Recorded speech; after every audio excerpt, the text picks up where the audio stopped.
The Utah Jazz are currently entertaining the possibility of moving up to the 5th pick and making a deal with the Detroit Pistons in order to get Stephon Castle, which I personally am a big proponent of.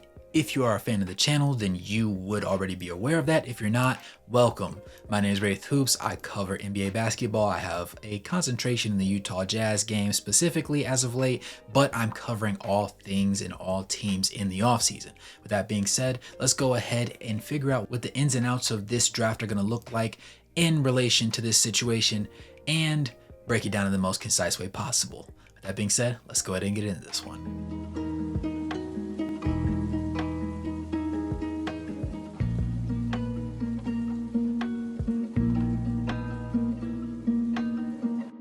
So obviously, some people are really high on Stephon Castle, some people are really low on Stephon Castle. I am one of those people that are extremely high on him.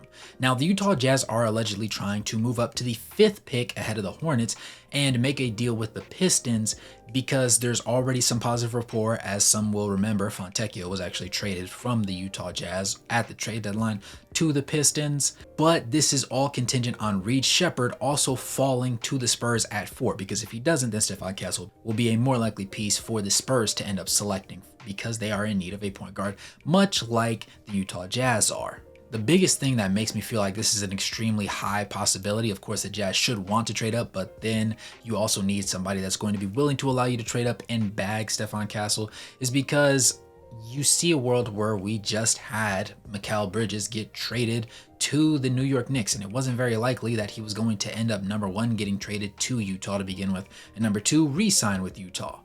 As a result, though, does that mean Brandon Ingram, Julius Randle, Zion Williamson, Paul George, are any of those players on the big game hunting list? I don't think so. And there's not very many people that are going to be superbly available at a ready rate that I'm sure Danny Ainge is going to be willing to pay. As a result, that just means that we really missed out on any possible opportunities. So the question then becomes, do you want to trade Lauri Markkanen, or do you just want to keep him and play him a minutes restriction kind of situation for this year, and the opportunity for us to have Cooper Flagg in the next season as the draft comes up for 2025, and then you have a culmination of himself alongside Stephon Castle, Taylor Hendricks, and Keontae George? Or do you go ahead and trade away Lauri Markkanen in exchange for, 4 draft picks, seeing that Mikal Bridges went for 5 and a couple of pick swaps? And many league executives are considering Lauri Markkanen to be in the same ballpark or stratosphere as a Mikal Bridges type of trade. Either way, because I know a lot of people aren't necessarily sold on Stephon Castle, and I'm sure that a fair number of people that this video will end up reaching have not seen my previous video where I broke down his skill set, I'm gonna do him the due diligence of breaking it down just a little bit right here. So for those that don't know, was an All-American in high school, and he was effectively turned into a role player at Connecticut. And UConn obviously ended up winning again in the national championship game. And in this season, he put together the scope of 11.1 points, 4.7 rebounds, 2.9 assists. He also had 0.5 blocks, 0.8 steals. He shot 47.2% from the field, despite shooting also 26.7% from three-point range. So it's not necessarily all glitz and glamour, but it's a thing of him being the type of player that you want on your team. If you watch tape of Stephon Castle, numbers aside, he looks like a dog. When you think of the All-American players from high school, you think somebody that comes in understanding that they're that guy, feeling like they're that boss, they can do what they want to do, they're going to play mostly offense, and they're going to give a little bit of effort on defense here and there. But overall, if the game doesn't matter to them, they're just not going to care much about what they need to do for it. Stephon Castle doesn't look that way on film. He looks like he's taking every game personally. His matchups, he fights through screens, he plays up, he plays down, he communicates well. He's also 6'6" and 215 pounds, which means he's 6'7" in sneakers.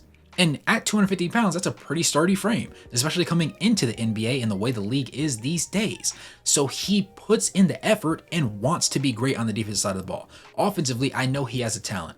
He does have a little bit of a stiff motion when he's outside the three-point line. Inside the three-point arc, it completely disappears and his mid-range looks buttery smooth. Now, from the outside of the arc, that's why he obviously shot that 26.7%. And so his mechanics still looking good is what makes me feel comfortable with him being able to grow in that fast side of the game. Understanding that he also was forced to play at the shooting guard position, even though he primarily prefers to be a point guard, I think that bodes well for the Utah Jazz because you have Keyonte George, who played in college as a shooting guard as well, but isn't necessarily the same level of playmaker that Stephon Castle would be. So being able to move Keyonte George to that shooting guard position and having Stephon Castle at the point guard position, playing the role that he feels most comfortable with and using his honestly elite for his draft class level playmaking sense, it makes me feel a lot better about a lot of things. And because the Utah Jazz were struggling defensively, this is the type of guy you need. Somebody that doesn't feel privileged to be in the position that he's in. He's going to come in day one, work his butt off, already has the intangibles, but will not rely on his intangibles to be the main thing that allows him to get minutes on the court. He's gonna be a dog out the gate, and I appreciate that. In that same vein though, that means that something has to be given in order to move us up to that 5th pick. A lot of people, I made a video about Walker Kessler potentially getting traded because that's gaining some level of traffic, and for the right price, I do think it could happen.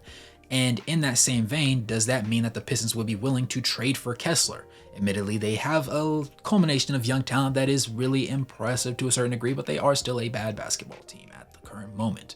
So Walker Kessler, I don't think solves their shooting woes, but he does present them with a defensive big that would allow them to elevate their game to some standard in some degree. I think that it would be prudent to trade Walker Kessler and maybe one of the late picks that we have in this draft in exchange for that 5th pick with the Pistons. I think that's very reasonable, and I've heard a couple people discuss that.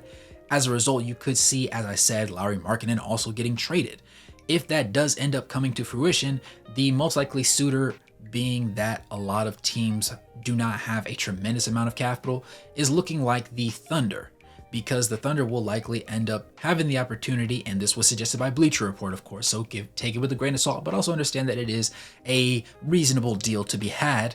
They suggested that the Thunder could send Cason Wallace, Lou Dort, the number 12 pick in the 2024 draft right here, along with the top 6 protected Philly pick from the 2025 draft, to go along with, lastly, the 2026 first round pick from the Thunder themselves.